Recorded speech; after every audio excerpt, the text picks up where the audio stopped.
Every attack starts somewhere, and every clean sheet depends on two players, the center backs. Positions 4 and 5, they are the backbone of football. But they're not just defenders, they're the team's anchors, the first playmakers, and often the silent leaders who command the entire pitch. Today, we're diving deep into the brains behind the backline to understand the modern center back. At its core, the job of the center back sounds simple: stop the other team from scoring. But in today's game, it's so much more complex than that. A modern center back has to read the game like a book, lead the defensive line with authority, build up play from the back with precision, and stay cool as a cucumber under immense pressure. Think of them as chess grandmasters on a football pitch. They're always thinking several moves ahead because one bad move, one lapse in judgment, and the entire defensive structure can come crashing down. It's a role that demands intelligence just as much as it demands strength. So let's break down their defensive duties. First up, marking and tracking. A center back has to stick to strikers like glue, especially those tricky ones making those sharp diagonal runs behind the defense.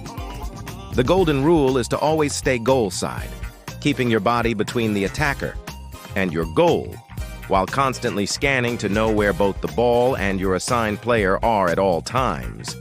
But great defenders don't just react, they anticipate. This brings us to intercepting.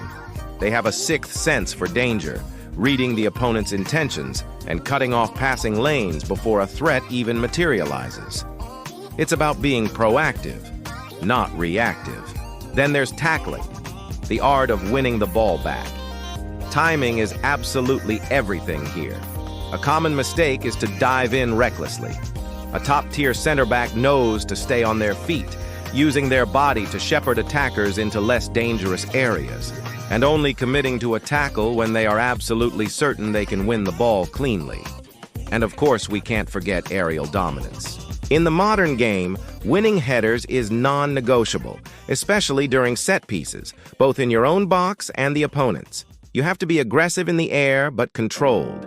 Your primary job is to clear the danger, getting your head on that ball and sending it far away from your goal. So, what really separates a good center back from a truly great one? It's their awareness, their ability to read the game. Before the ball even gets to the striker, a world-class defender has already analyzed the situation and moved 2 steps ahead. Just watch Virgil van Dijk. You'll rarely see him make a desperate sliding tackle or panic. Why? Because he uses his incredible positioning and game intelligence, not just raw power, to neutralize threats and maintain complete control. He makes defending look effortless because he's already won the battle in his mind. But today's game demands even more. Center backs are no longer just destroyers. They've evolved into deep-lying playmakers. They are expected to be the starting point of their team's attack.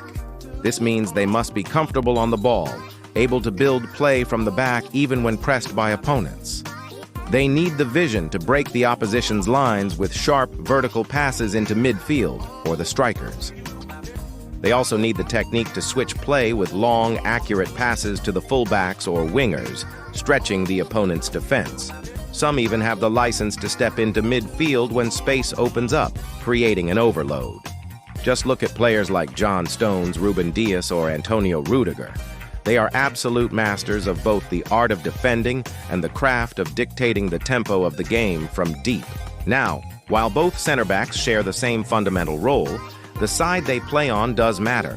Let's look at the right center back, typically wearing number 4. They are usually more comfortable on their right foot, which gives them natural passing angles to build play towards the right back or the right-sided midfielders. Defensively, they often find themselves up against the opponent's left winger, who frequently likes to cut inside onto their stronger foot. So they need to be sharp and ready for that. On the other side, we have the left center back, often number 5. Ideally, they have a strong left foot. This is a huge advantage as it opens up the pitch and allows for more natural and quicker passing angles down the left flank.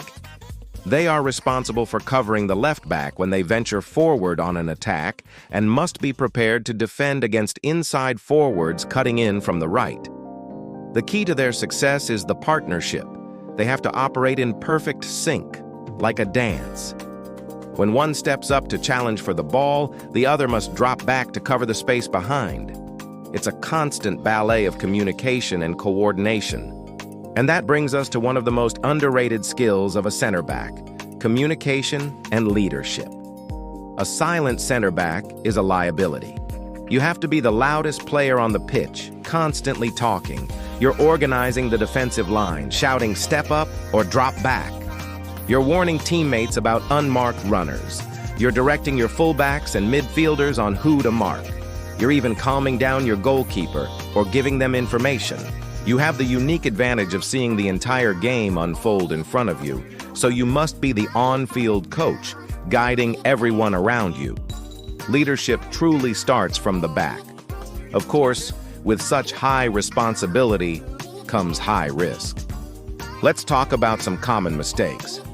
A big one is diving into tackles too early instead of staying patient and jockeying the attacker. Another is losing concentration for just a split second during a cross, allowing a forward to get in front of you.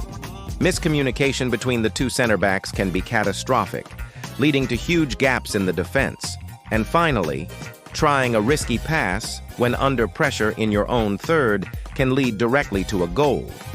In this position, the margin for error is razor thin. One mistake often means one goal. That's the heavy price you pay for playing at the heart of the defense. Being a center back is a lot like being the backbone in life. You might not always get the flashy headlines or the glory, but you provide the stability, the structure, and the resilience. Without a strong backbone, nothing and no one can stand tall. You are the foundation upon which success is built. So, if you dream of commanding the defense, leading your team from the back, and being that unbreachable wall, start by mastering the fundamentals: positioning, anticipation, and staying calm under fire. Great defenders aren't just born with talent. They are built through hours of hard work, discipline, and studying the game. Thanks for watching. If you found this breakdown helpful, make sure to hit that like button, drop a comment with who you think is the best center back in the world, and subscribe to Pro2Goal, where we break down every position to help you master your game.